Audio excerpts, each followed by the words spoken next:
안녕하세요.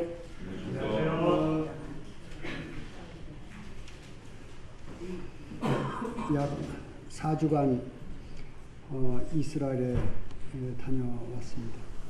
하나님의 역사를 느낄 수 있었는데요. 지금 전 세계적으로 전부 다 그 불황인데 이스라엘 가보니까 그 나라는 호황인 것 같아요. 그래서 이스라엘은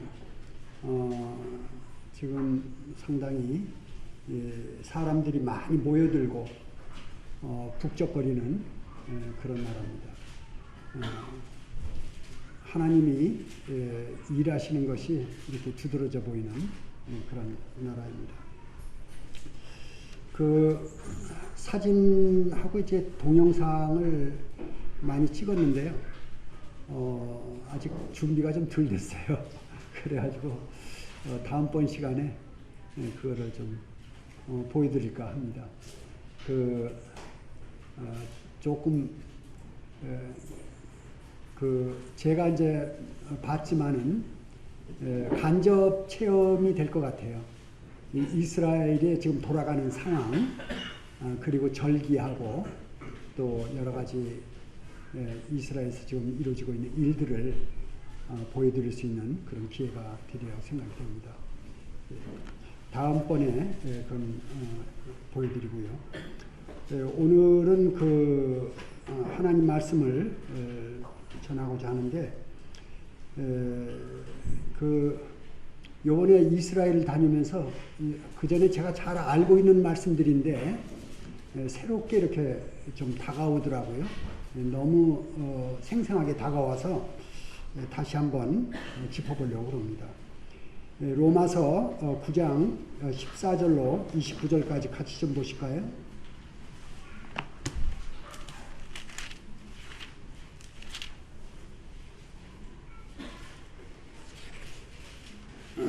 로마서 9장 14절로 시작해서 29절까지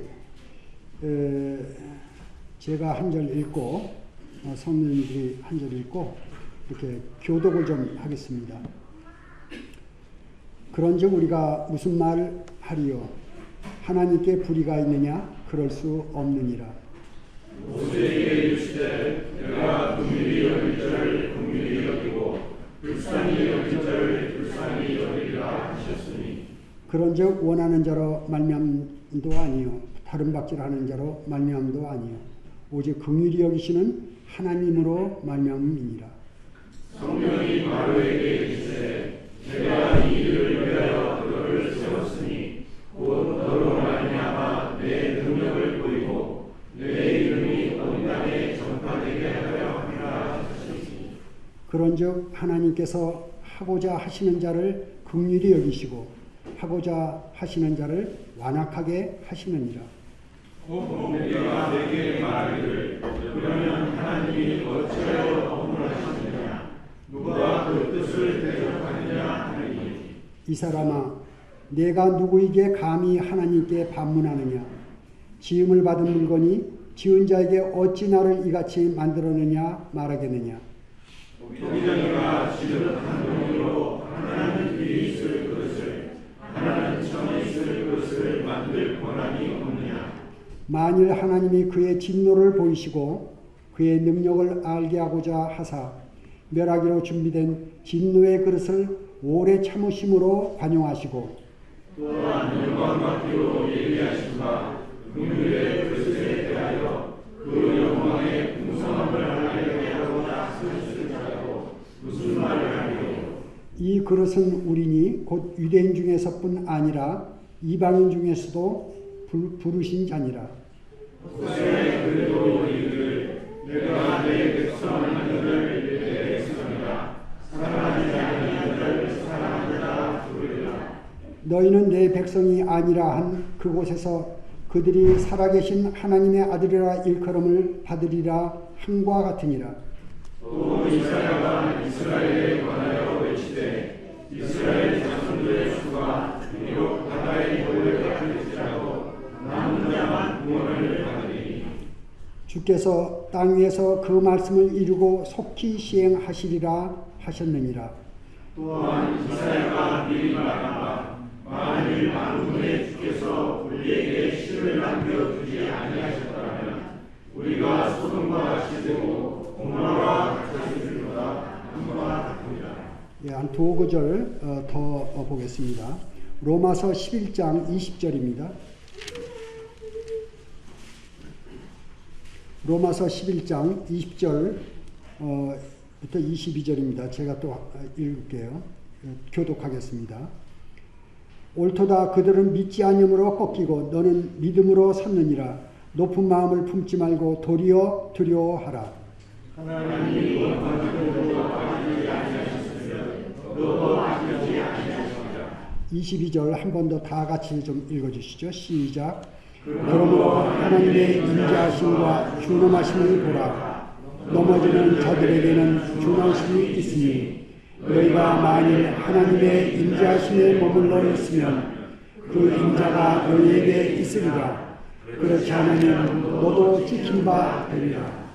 예, 오늘 읽은 말씀 잘 기억하시고 생각해 보시기 바랍니다. 두렵고 떨린 말씀이죠. 인자와 준엄함이 이렇게 나와 있고요. 말씀 제목을 하나님의 경륜으로 이렇게 잡았습니다. 하나님께서 이 지상에 어마어마한 일을 하고 계시는데도 사람의 눈에 보이지 않으니까 하나님이 안 계시는 줄로 이렇게 생각하고 또 구원받은 저희도 하나님이 잠깐 잃어버리고 우리 마음대로 할 때가 너무 많이 있죠. 하나님의 어미하심과 또 하나님의 그 살아 역사하심을 제가 현장에서 보고 이 마음에 좀 두려움과 떨림 이런 것들을 많이 느꼈습니다. 우선 그 로마서 9장 이제 14절로부터 이렇게 읽었는데요. 15절을 보게 되면은 모세에 대한 이야기가 나오죠. 모세에게 이르시되 내가 긍휼히 여길 자를 긍휼히 여기고 불쌍히 여길 자를 불쌍히 여기리라 하셨으니 그런 적 원하는 자로 말미암아 이렇게 쭉 나오고 그다음에 17절로 가니까 성경이 바로에게 이르되 내가 이 일을 위하여 너를 세웠으니 곧 너로 말미암아 내 능력을 보이고 내 이름을 온 땅에 전파되게 하려 함이라 하셨으니 그런즉 하나님께서 하시고자 하는 자를 긍휼히 여기시고 하시고자 하는 자를 완악하게 하시느니라. 그래서 하나님께서 이 지상에 일하시는데 대중적으로 전체적으로는 아니지만은 이렇게 큰 일꾼들을 세울 때가 있습니다. 아브라함이라든지 노아라든지 또는 이제 여기에 나오는 모세라든지 바로라든지 하나님께서 세우셔서 일을 하시는데 그 안에 하나님의 섭리가 있는 것을 우리가 잘 알게 되죠. 그래서 어떤 자에게는 긍휼을 베푸시고 어떤 자에게는 이제 완악하게 하셔서 하나님의 어미하심을 이렇게 들추어내시는 그런 일들을 하고 계십니다. 우리가 역사적으로 다들 아시잖아요. 이스라엘이 애굽의 노예로 있다가 이제 모세로 말미암아 출애굽을 하게 되죠. 그 출애굽을 할 때 그 출애굽 하던 그 모습들을 우리가 생각해 보게 되면은 어떻습니까? 참 어마어마하잖아요. 그 홍해를 가르시고 이제 이스라엘의 그 200만 명 정도 된다고 이렇게 추산하고 있는데 그 많은 사람들을 홍해바다를 이렇게 건너게 하셨잖아요. 그리고 그 당시에 대제국인 에집트, 그 에집트의 그 어마어마한 군대들을 물속에다가 수장을 시켜버린 거죠. 그런 역사적인 사건이 있었죠.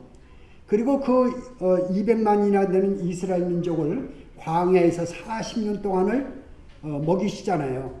그 40년 동안 생활하게 한 그 장소가 지금 그 미디안은 에집트가 아니고 사우디아라비아죠. 사우디아라비아에 그대로 지금 간직해 있잖아요. 그걸 동영상으로 전에 제가 다 보여드렸죠. 그래서 이스라엘이 실제로 그 출애굽한 내용들을 역사적으로 간직하고 있는 것이죠. 그런데 그것은 아주 작은 일인 것 같아요. 이제 이스라엘의 출애굽 그것이 상징하고 있는 것들이 참 많이 있죠. 1948년 5월 14일 이스라엘이 독립을 했습니다. 독립을 했는데 2000년 동안 이스라엘이 전 세계에 흩어져 가지고 얼마나 고생을 많이 했어요? 고통을 많이 받았어요? 지금부터 약 100년 전, 지금 몇 년입니까? 2019년이죠. 100년 전이면 1919년 되겠죠. 100년 전이면. 지금부터 100년 전만 하더라도 이스라엘이라는 말을 내놓지 못했어요. 내가 이스라엘 사람이요라고 얘기하게 되면 다 붙잡혀가요. 돈 다 몰수당하고, 이스라엘 유태인들이 그렇게 학대를 받았거든요, 전 세계에서. 그러던 유태인들이 이제 나라로 다 돌아오고 있잖아요. 이런 걸 생각하면은 하나님께서 보이지 않는 가운데 눈이 있어도 보지 못하고 들어도 귀가 있어도 듣지 못하는 거예요.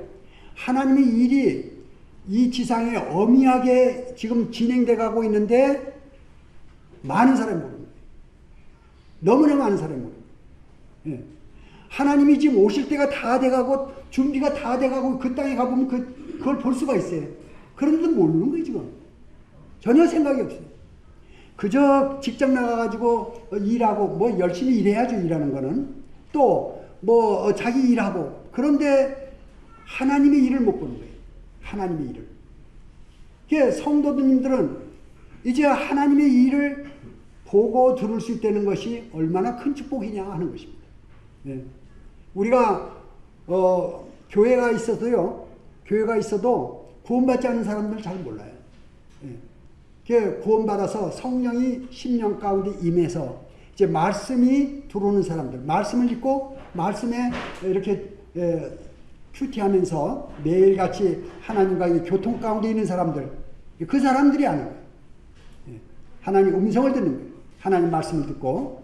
그런데 마음이 둔해져 가지고 구원받은 사람도 놓칠 수가 있어요. 지금 그런 시대에 모든 사람이 자고 모든 사람이 졸며 잘세 그랬거든요. 이 시대가 지금 그런 시대예요. 그래서 주님 오심이 가까운 이때에 주님 오심에 대해서 생각을 안 하는 거예요.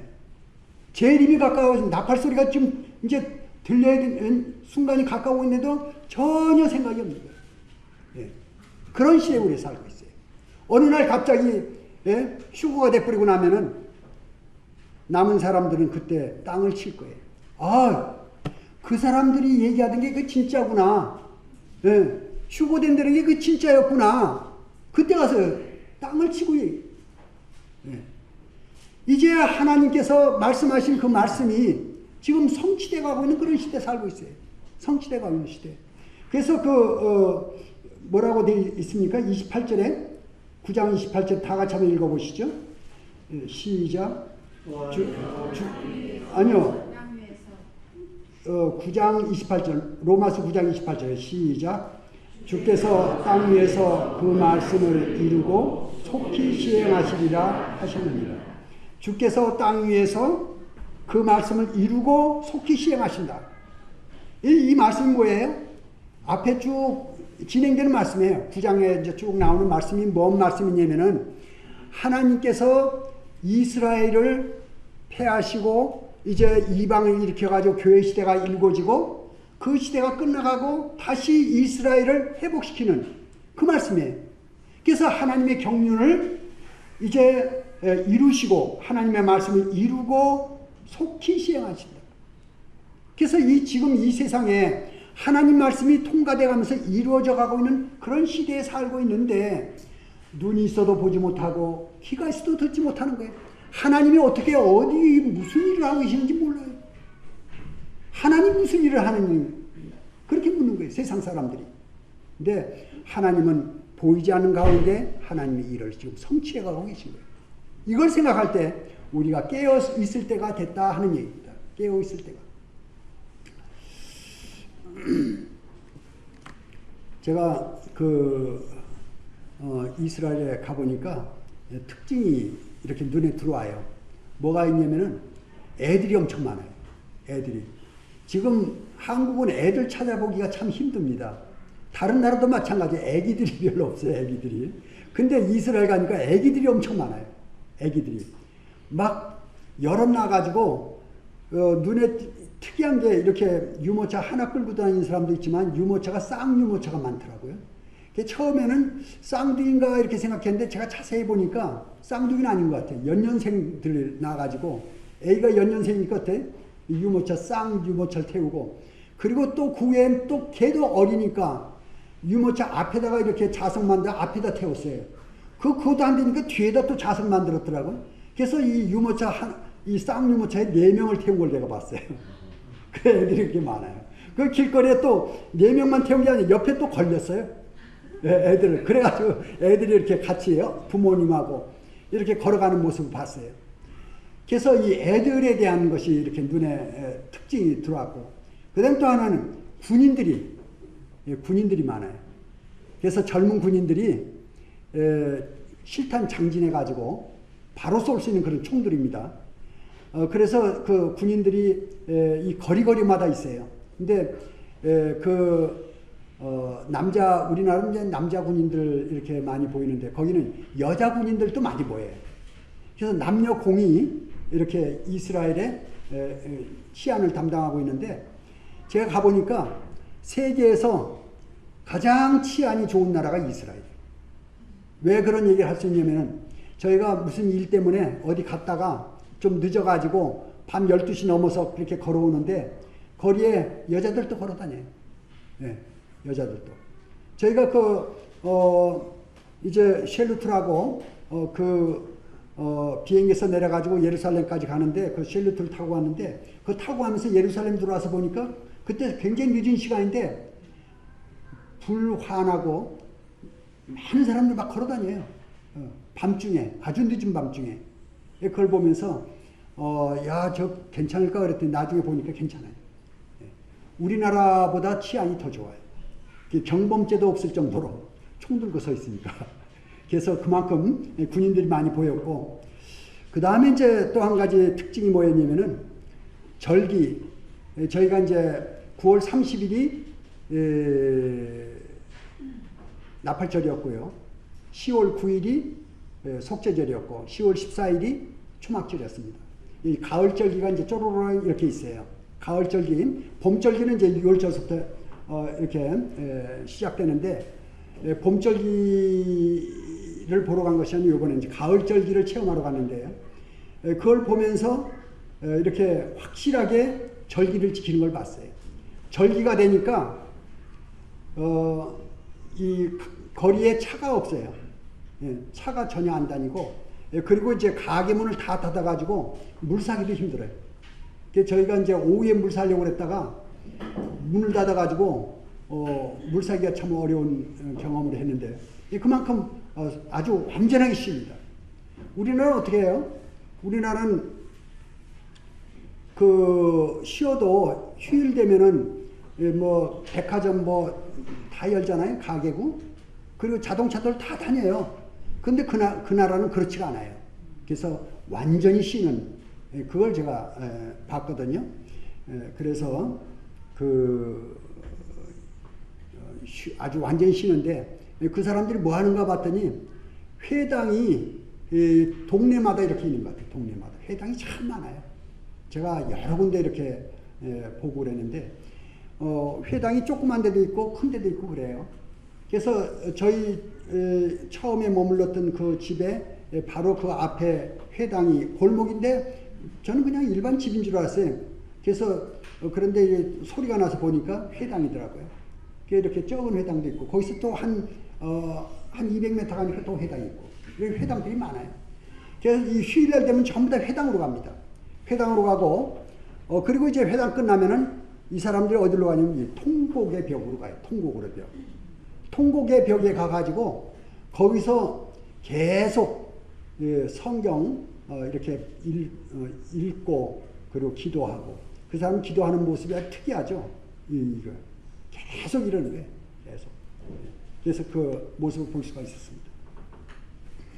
그리고 이제 저녁 때쯤 되면은 통곡의벽에서 그 부모들이 애들 데리고 다 와요. 어디 갈 때마다 애들 다 데리고 다녀요.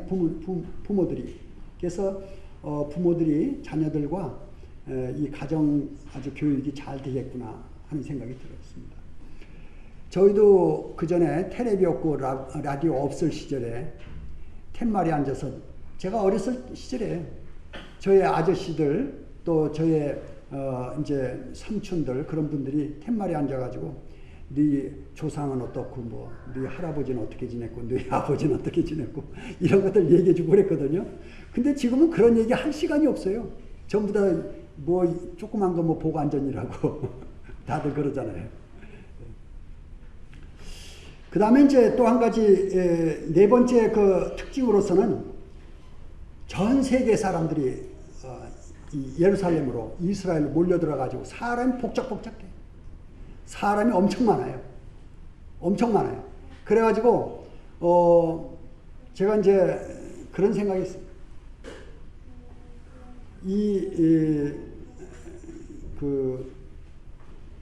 뭡니까? 박물관, 뮤지엄이 박물관이라고 그러죠. 이 박물관이 조그만 나라에 300군데가 넘는데요. 근데 한 군데 들어갈 때마다 한 10,000원 정도 내외 이렇게 돈을 내요.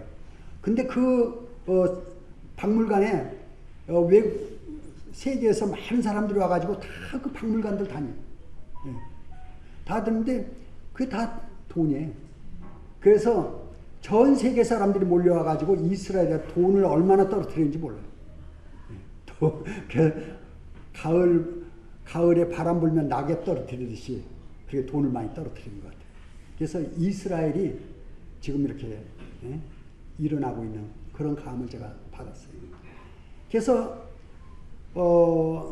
이제 그 사진으로 또 동영상으로 보여드리겠습니다만은 그걸 보시면 더 실감 나실 거예요. 그 초막절 행사를 볼 때 1시간 반 이상 저희 자매하고 본 것 같아요. 초막절 행사인데 각국 사람들이 뭐 자기네 나라의 그 고유한 악기 불고 의상 입고 그리고 춤추면서 이렇게 노래하면서 지나가는데 얼마나 많은 사람들이 모여들었는지 몰라요.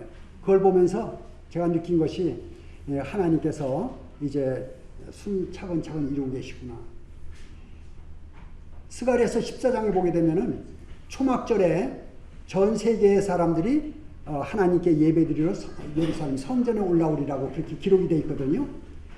올라오지 않는 자들에게는 저주를 내린다고 되어 있어요. 비를 안 주신다고 되어 있어요. 그래서 초막절 행사를 하는데 벌써부터 시작됐어요. 전 세계 사람들이 초막절에 와가지고 지금서부터 시작해요. 아주 그런 특이한 현상들을 보게 됐는데요. 바로 하나님께서 일하시는 현주소입니다. 이스라엘은 하나님의 시간표고요, 시계고요. 하나님께서 일하시는 현장이에요. 그래서 이스라엘을 자세히 보게 되면은 하나님의 일하심이 어디까지 왔는지를 알 수가 있게 되죠. 이제 이방인의 때가 끝나가고 이스라엘이 일어서게 됩니다. 그리고 천년왕국에 들어가게 되면 이스라엘이 전 세계를 통치하게 됩니다. 그래서 제사장 나라의 역할을 확실하게 이스라엘이 하게 됩니다. 이 이스라엘이 어떤 나라냐 하는 것은 이 성경 가운데 하나님께서 선택하신 선민이에요. 우리 잘 알죠? 그러면서 이스라엘에 생각 안 해요. 이스라엘 사랑하는 자들은 하나님께 복 받습니다. 기독교인들이 지금 이스라엘에 가서 많이 후원하고 있어요. 어떤 분들은 1년에 한 2-3번씩 온다고 그래요. 이스라엘에. 제가 만난 그 분들 가운데. 또 어떤 분은 20번째 왔대요. 지금 이스라엘에. 또 어떤 분은 8번 왔죠. 다 저희 자매하고 만난 사람들이에요. 이스라엘이 매력 있는 나라이고 이스라엘에 하나님께서 일하신 나라라 하는 것을 다시 한번 이렇게 생각을 하게 됐습니다. 그런데 그 이스라엘이 어떤 나라였습니까?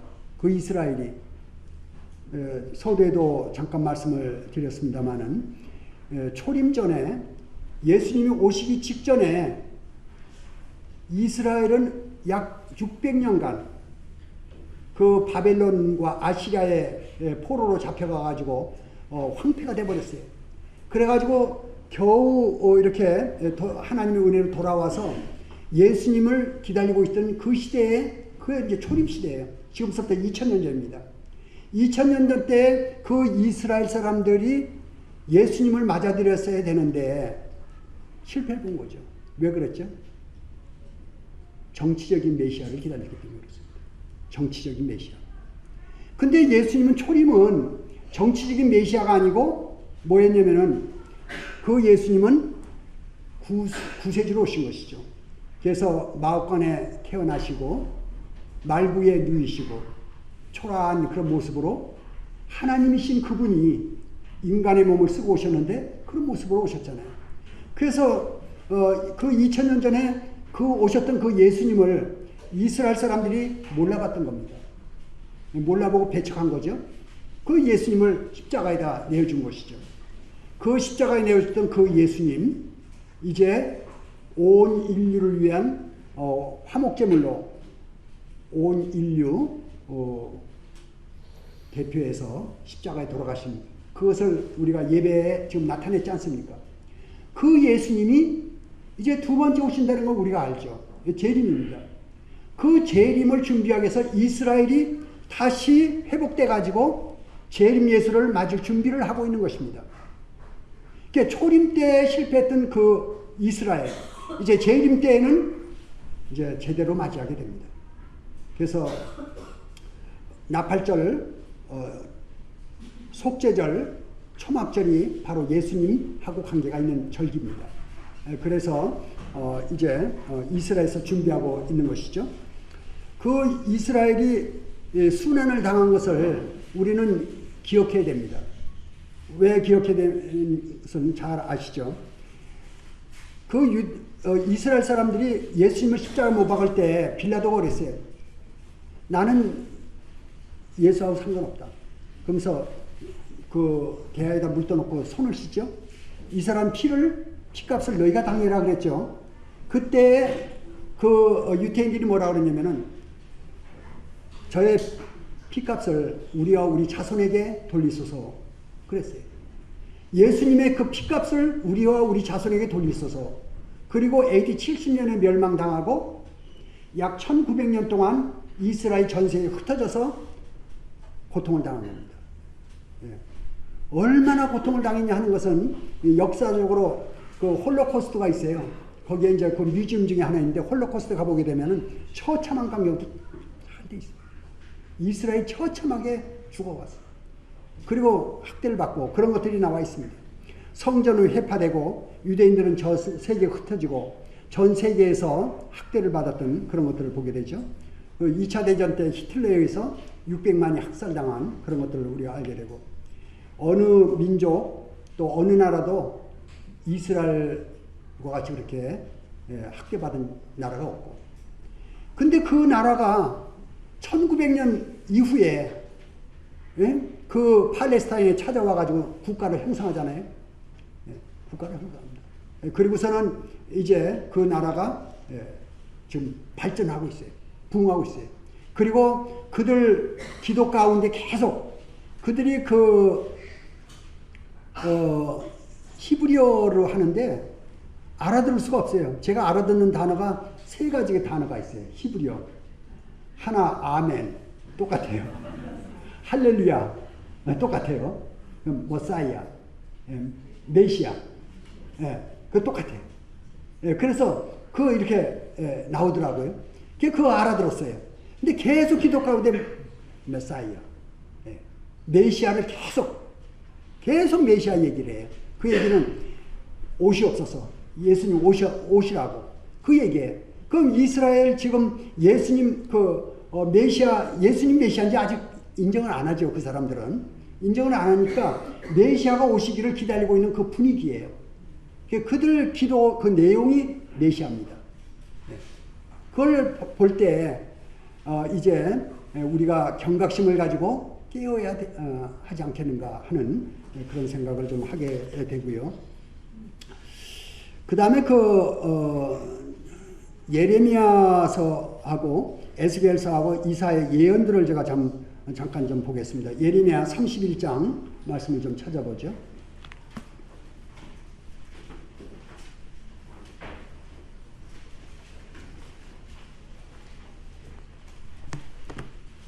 예레미야 31장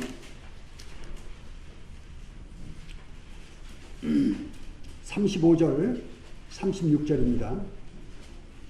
같이 읽어 주시고 좀 생각하면서 읽으시면 좋겠어요. 예레미야 31장 35, 36절입니다. 시작. 여호와께서 이와 같이 말씀하셨느니라. 그는 해를 낮에 빛으로 주셨고 달과 별들을 밤의 빛으로 정하였고 바다를 뒤흔들어 그 바다로 소리치게 하나니 그의 이름은 만군의 여호와니라. 이 법도가 내 앞에서 피할진대 이스라엘 자손도 내 앞에서 끊어져 영원히 나라가 되지 못하리라. 여호와의 말씀이니라. 예, 이게 해를 낮에 약정으로 주셨고요. 또 달과 별을 밤의 빛으로 정하셨는데 이 밤과 낮에 대한 이 약정이 변할진대 이것이 폐할진대 이스라엘 자손도 끊어져 영원히 나라가 되지 못하리라 하는 말씀이에요. 예레미야 말씀입니다. 지금서부터 100년 전, 200년 전에는요, 그 당시에 그 고등 비평가라는 사람들이 있었는데 그분들이 뭐라고 그랬냐면은 이 성경 틀렸다. 어디 이스라엘이 어딨냐? 맨 이스라엘 얘기가 나오는데 어디 하나님 어딨냐? 이스라엘이 없는데. 그때 구원받은 성도들이 대답하기를 이제 잠깐 있으면은 이스라엘이 독립해서 이스라엘이 땅에 나타날 것입니다. 라고 답변했어요. 때가 되니까 그 이스라엘이 1900년 만에 등장을 한 거예요. 이건 놀라운 일이에요. 이스라엘은 하나님을 증거하는 여호와의 증인이 바로 이스라엘이에요. 저는 그런 생각을 좀 해봐요. 이제 바레가 2000몇백 년 전에 이제 그 멸망했잖아요. 맞습니까? 2000몇백 년? 오래돼가지고 헷갈려죠. 바레가 멸망했는데 바레가 이제 중국한테 그거 우리 땅이다. 그러면서 한민족이 글로 막 들어가서 독립하려고 해봐요. 중국이 용납하겠어요? 그런데 이스라엘 민족이 팔레스타인에 들어가가지고 밀고 들어가니까 팔레스타인이 힘이 없어요. 이스라엘은 벌써 힘을 장악하고 이제 들어간 거거든요. 만일 우리도 한민족이 막강한 힘을 가지고 그 바레를 차지하려고 하면은 아마 들어갈 수 있을지 모르겠어요. 꼭 그와 같은 얘기도 하는 얘기예요. 그래서 1900년 만에 전혀 황무지가 됐던 그 땅에 유태인들이 들어가가지고 지금 거기다가 일구고 있잖아요. 예. 그런 사실을 볼 때, 그리고 그 일군 그 장소에 전 세계 사람들이 모여와서 지금 막 보고 있어요. 이런 상황입니다.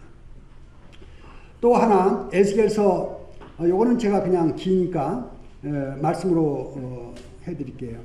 에스겔서 37장 말씀을 보게 되면은 이스라엘 회복이 나와 있습니다. 1절에서 6절까지 보게 되면요. 이 에스겔을 하나님께서 그 어느 골짜기로 이렇게 환상 가운데 데려갑니다. 데려가서 그 가보니까 마른 뼈들이 그 골짜기에 가득 있어요. 마른 뼈들이. 하나님이 에스겔한테 묻습니다. 네가 뭘 보느냐 그랬습니다. 마른 뼈들을 보나이다. 이 뼈들이 능히 살겠느냐? 이렇게 물었죠. 그때 에스겔 선지자가 주여 주께서 하시나이다.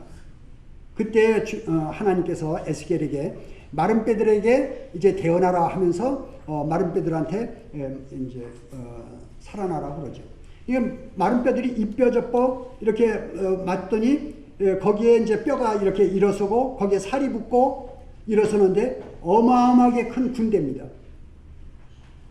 그리고 그 뒤에 뭐라고 나오냐면은 11절에서 14절까지 이제 그 군대가 고토에 다시 들어간다고 나오고, 그리고 15절에서 23절까지는 한 나라를 이루고 하나님 백성을 이루게 되는데 이스라엘이라고 나옵니다. 이 에스겔 선지자에게 마른 뼈의 그 환상을 보여주게 되죠. 그것이 언제냐면은 BC 한 500~600년 되니까 지금서부터 한 2500년 전입니다. 2500년 전에 이스라엘에는 환상을 그렇게 보여주신 거죠. 그래서 그 말씀대로 지금 그것이 성취가 되고 있는 것입니다. 또 이사야 60장 14절을 좀 보여드릴게요.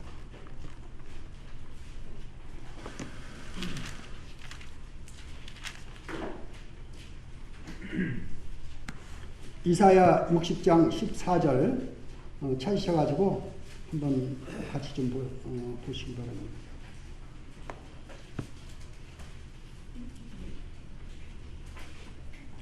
찾으셨으면 같이 좀 읽어주시기 바랍니다. 시작.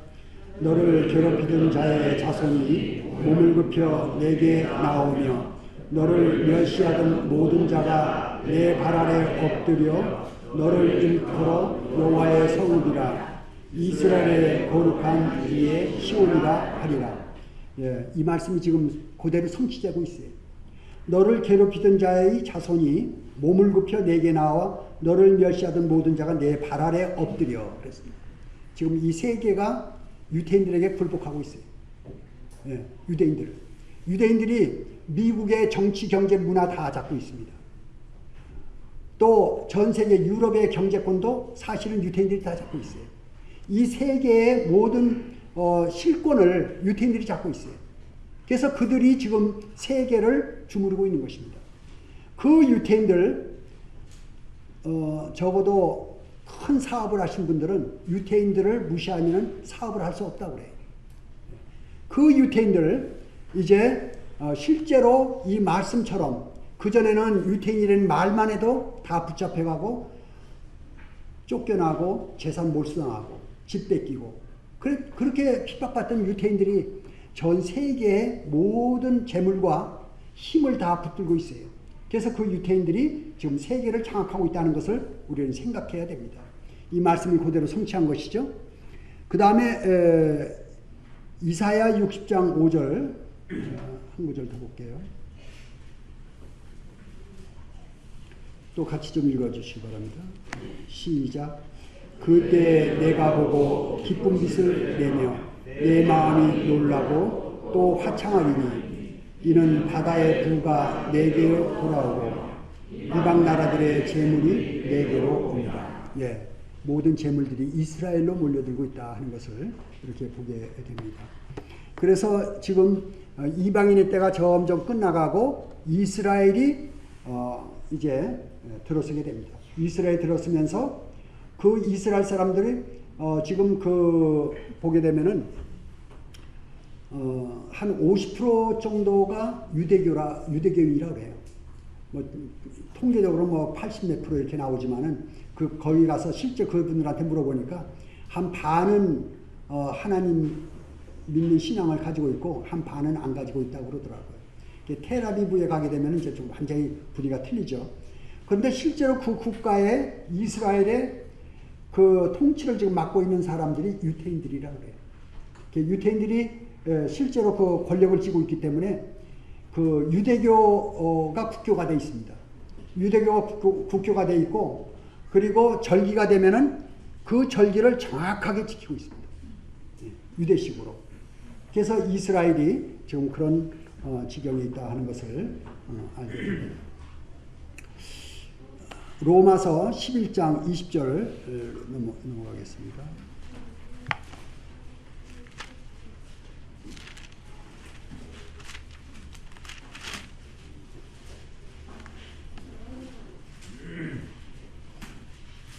로마서 11장 20절 제가 읽을게요.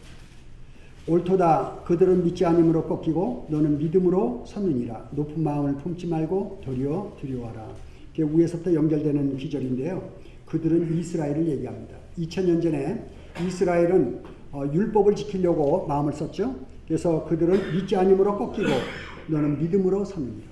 그래서 이제 이방인들이 은혜가 이방인으로 넘어와서 이방인들이 믿음을 가지고 이제 교회 가운데 들어오기 시작합니다. 물론 이 교회는 이방인뿐 아니라 이스라엘도 포함되어 있죠. 그래서 초대교회는 유태인들로 형성이 됩니다.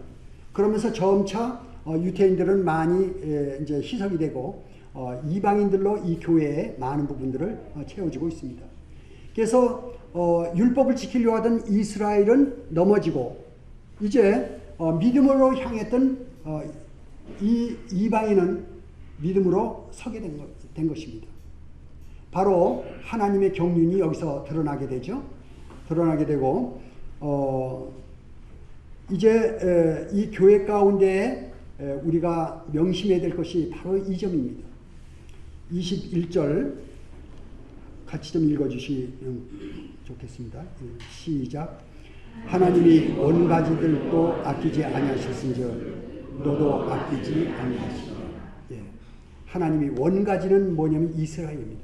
원가지는 이스라엘이고 그리고 이제 접붙임을 받은 자들은 이스라엘입니다. 원가지도 아끼지 아니하셨은즉 너희들도 아끼지 아니하시라. 너희도 아끼지 아니하시라. 그랬습니다. 이거는 지옥 간다는 얘기는 아니에요. 지옥 간다는 얘기는 아니에요. 뭐냐면은 이제 우리가 삶 가운데서 하나님을 믿고 이 교회 안에 은혜 안에 들어왔는데 믿음 안에 거하지 않게 되면은 이제 그 삶이 하나님과 함께하는 복된 삶을 살지 못한다는 것입니다. 예, 삶을 놓쳐버려요. 그래서 믿음 안에 들어와가지고 믿음으로 구원받고 믿음으로 사는 사람들, 믿음 안에 거하게 되면 하나님의 은혜가 넘치는 것을 우리가 알게 되죠.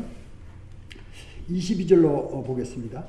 그러므로 하나님의 인자하심과 준엄하심을 보라. 넘어지는 자에게는 준엄하심이 있으니 너희가 만일 하나님의 인자하심에 머물러 있으면 그 인자가 너에게 있으리라. 그렇지 않으면 너희도 찍힌 바 되리라. 제가 두렵다는 말씀을 드렸습니다. 그래서 우리가 이제 믿음의 관계를 세워야 되는데 이 믿음이라는 것이 그렇게 쉽지가 않아요. 저와 여러분들이 지금까지 믿음 생활 쭉 하고 있지 않습니까? 믿음으로 구원을 받았는데 믿음으로 살아야 되는데 어떻게 사느냐? 그 계시록에 보면 그런 말씀이 있어요. 계시록 2장 18절 찾아볼게요. 요한계시록 2장 18절입니다.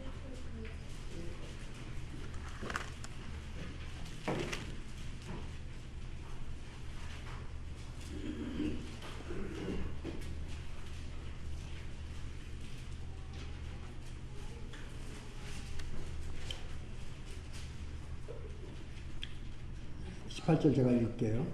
두아드라 교회의 사자에게 편지하라. 그 눈이 불꽃 같고 그 발이 빛난 주석과 같은 하나님의 아들이 이르시되. 19절을 같이 좀 읽어주시죠. 시작.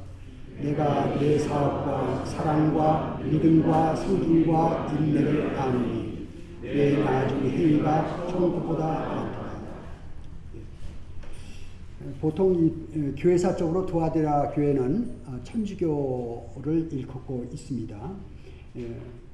내 사업이라고 그랬어요. 그래서 지금도 천주교의 사업을 아주 참 거창하게 하고 있습니다. 내 사업과 그다음에 사랑과 믿음과 섬김과 인내를 아노니 그랬습니다. 내 나중 행위가 천국보다 많다. 여기에 내 사업 빼고 사랑과 믿음이 나오고요. 섬김과 인내가 나옵니다. 많은 분들이 신앙생활 하는데 여기에 그 오해가 있죠. 오해가 있는데 교회에서 봉사하죠.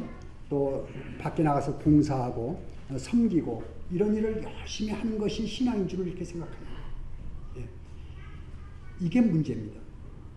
여기 두 가지 것을 나눠볼 수가 있는데 믿음과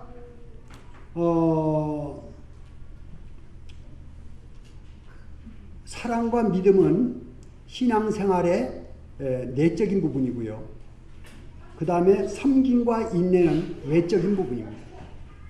그래서 외적인 부분과 이 믿음 생활의 내적 부분과 외적 부분이 있는데, 우리가 잘못 생각하면은 외적 부분에 열심히 할 수가 있어요.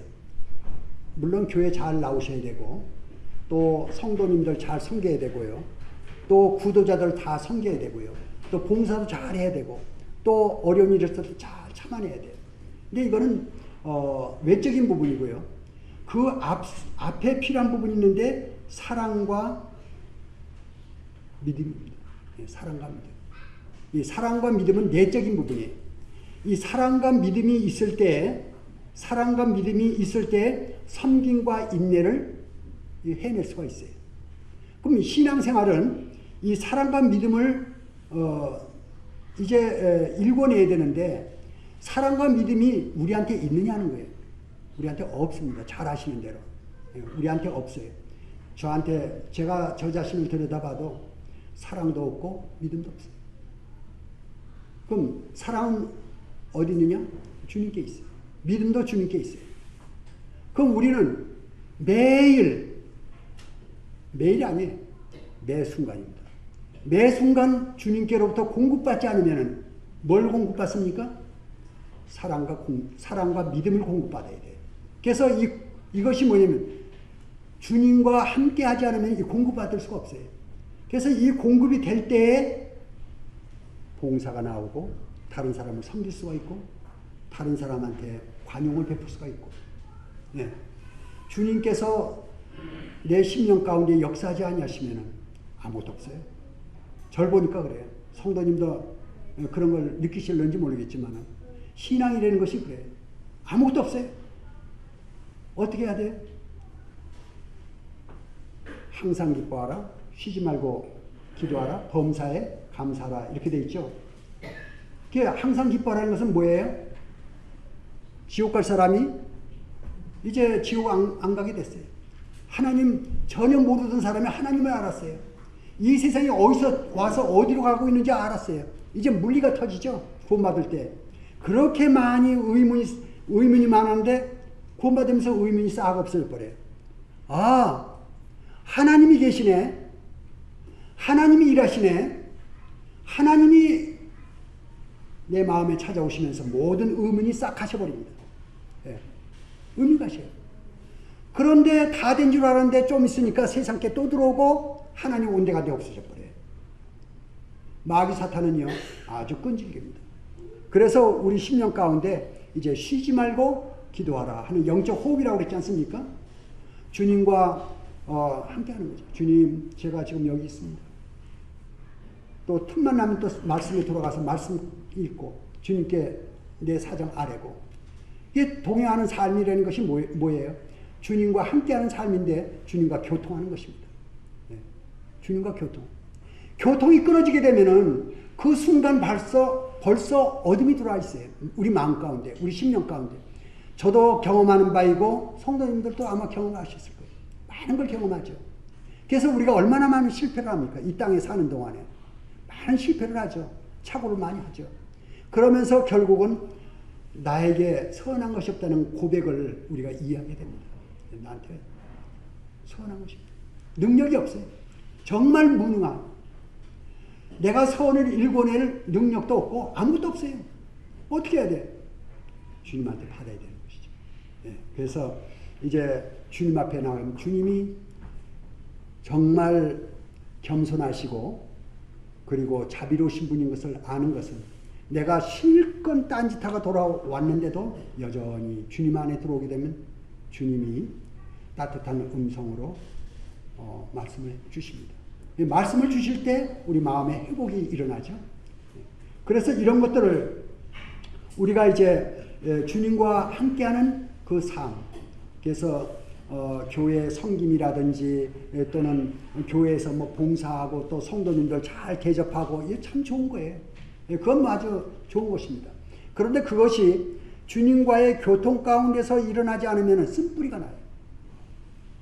그게 심령 가운데 풍성하지 않은데, 심령 가운데 주님으로 사랑으로 넘치지 않는데 막 열심히 내는 분들 간혹가다 있죠. 그런 분들한테 하는 얘기가 뭐냐면 좀 있으면은 일 저지른다고 뭐 일 터뜨리고 그래서 큰일이 벌어집니다. 그렇기 때문에 자기 심령에 있는 만큼만 하면 돼요. 너무 과하게 하려다 보면은 힘들죠. 우리가 이 내적인 신앙, 주님과 함께하는 그 믿음, 그 믿음에 거하면은 이제 주님의 은혜가 임하는데 그 믿음에서 떠나가지고 행위로 돌아갈 때 이스라엘이 실패했던 것입니다. 이스라엘이 실패하고 그 이스라엘 민족적으로 실패하고 이방인이 들어가는데 이제 이방인의 때가 점점 끝나고 이스라엘이 믿음으로 들어온 시대입니다. 요번에 메시아닉 주라고 그래가지고 이스라엘 가운데 구원받으신 분들 교회를 두 군데 찾아가 봤어요. 두 군데 찾아가 봤는데 그분들은 히브리어 글자가 복음이에요. 알렙, 벳, 기멜 해가지고 그 글자 있지 않습니까? 히브리어 글자. 그 글자가 전 그런 건지 몰랐어요. 그게 완전히 복음이에요. 이 글자 자체가. 그래서 그 글자 내용을 아는 사람들이 복음을 딱 깨닫게 되면은 이 복음이 진짜 자기 것들이에요. 그래서 그분들은 우리하고 다릅니다. 원 가지가 복음을 깨닫게 되면 우리하고 달라요. 그분들이 이 예배 드리는 모습을 봤는데 그분들은 계속 이 찬송을 많이 하더라고요. 찬송을 많이 하고 그 다음에 기도를 엄청 많이 계속 기도하더라고요. 하나님께. 그리고 제가 이제 그것을 잘 몰라가지고 연합집회 때 이제 이 위에다가 저걸 띄우더라고요. 그걸 뭐라 그래요?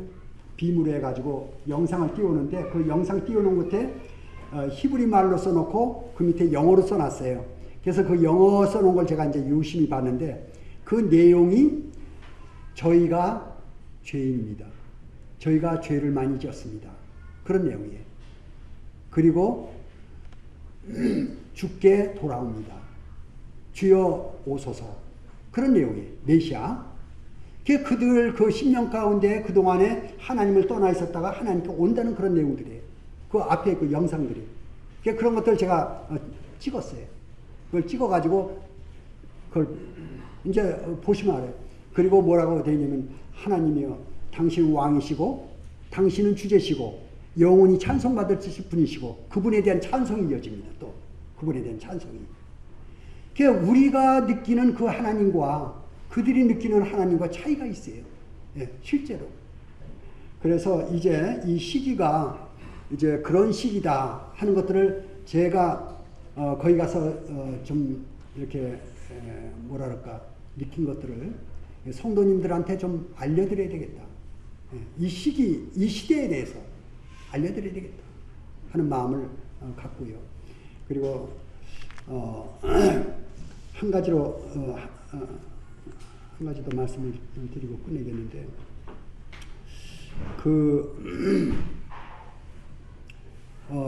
주의 일에 더욱 힘쓰는 자들이 되라 하는 말씀이 기억이 나는데요. 주의 일에 더욱 힘쓰는 자들이 되라. 너의 수고가 주 안에서 헛되지 않은 줄 알미라. 고린도 전서 15장 끝 말씀입니다. 고린도전서 15장 끝 말씀인데 이제 주님 오시게 되면은 여러분들 저와 같이 주님을 만나게 됩니다. 주님을 만나게 되는데 그때 행한 대로 갚아주리라. 요한계시록에 또 그렇게 돼 있어요. 행한 대로 갚아주리라. 그 행한 대로 갚아준다는 그 말씀은 우리가 주님을 위해서 얼마만큼 많이 일했느냐가 아니라 주님이 나를 통해서 무슨 일을 했냐 이게 문제. 얼마만큼 일했냐. 내가 주님을 위해서 얼마만큼 했느냐가 아니라 이게 잘 들으셔요. 비슷하지만 다릅니다. 주님이 나를 통해서 얼만큼 일했느냐. 나를 통해서 주님이 무슨 일을 했느냐. 그겁니다. 그것이 주님께서 평가하실 것입니다.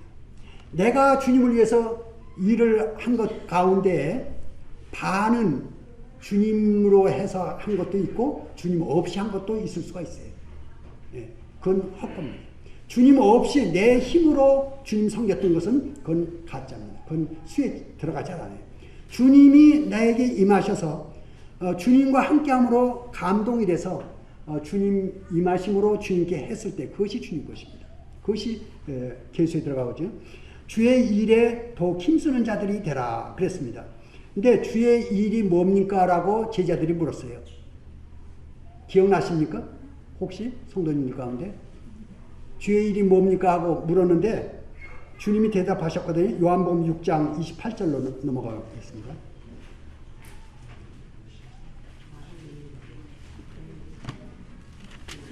요한복음 6장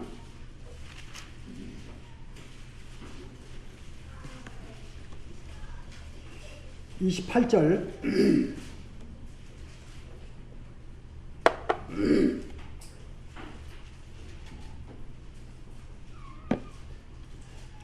같이 한번 읽어주시죠.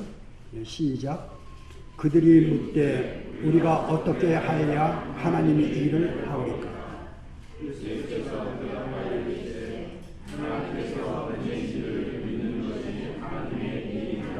예. 여기에 하나님의 일은 믿는 거예요. 믿음입니다. 봉사하는 게 하나님의 일이 아니에요. 예. 잘못 생각하면요, 열심히 뛰어다니고 열심히 뭐 하고 하는 것이 아니에요. 주님과 연합하는 것입니다. 주님 믿는 거예요. 주님을 신뢰하고 주님을 바라보고 주님의 음성을 듣는 것. 그러면 이 심령에 은혜로 가득 차게 되고 은혜가 가득 차면 움직이게 돼요. 은혜가 나가게 됩니다. 은혜가 나갈 때 내가 나가는 게 아니고 주님이 나가게 돼요. 이게 진짜입니다.